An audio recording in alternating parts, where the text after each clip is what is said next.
শ্রমিক মালিক এক হয়ে গড়ব এ দেশ নতুন করে, শ্রমজীবী মানুষের অধিকার, বৈষম্যহীন বাংলাদেশের অঙ্গীকার, এমন প্রতিপাদ্যকে সামনে রেখে নানা আয়োজনে কুষ্টিয়ায় মহান মে দিবস পালিত হয়েছে। সকালে দিবসটি উপলক্ষে জেলা প্রশাসকের কার্যালয়ের সামনে থেকে একটি বর্ণাঢ্য র্যালি বের হয়। এতে জেলা প্রশাসন, আঞ্চলিক শ্রম দপ্তর সহ জেলার বিভিন্ন শ্রমিক সংগঠনের নেতারা অংশ নেয়। শ্রমিকদের ন্যায্য মজুরি ও অধিকার আদায়ে মে দিবসে বর্ণাঢ্য র্যালি বের করে নির্মাণ শ্রমিক ইউনিয়ন। জেলখানা মোড় থেকে র্যালিটি শহরের বিভিন্ন সড়ক প্রদক্ষিণ শেষে আলোচনা সভা করেন তারা। নির্মাণ শ্রমিক ইউনিয়নের সভাপতি জাহাঙ্গীর আলমের সভাপতিত্বে এতে বক্তব্য রাখেন সাধারণ সম্পাদক রাজন মালিতা সহ শ্রমিক নেতারা। মে দিবসে র্যালি করেছে ইসলামী শ্রমিক আন্দোলন।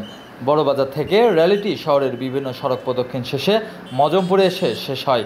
পরে সেখানে আলোচনা সভা করে ইসলামী শ্রমিক আন্দোলনের নেতাকর্মীরা। প্রতিটি আলোচনা সভায় বক্তারা শ্রমিকদের কর্মস্থলে নিরাপত্তা ও ন্যায্য মজুরি নিশ্চিতের দাবি জানান।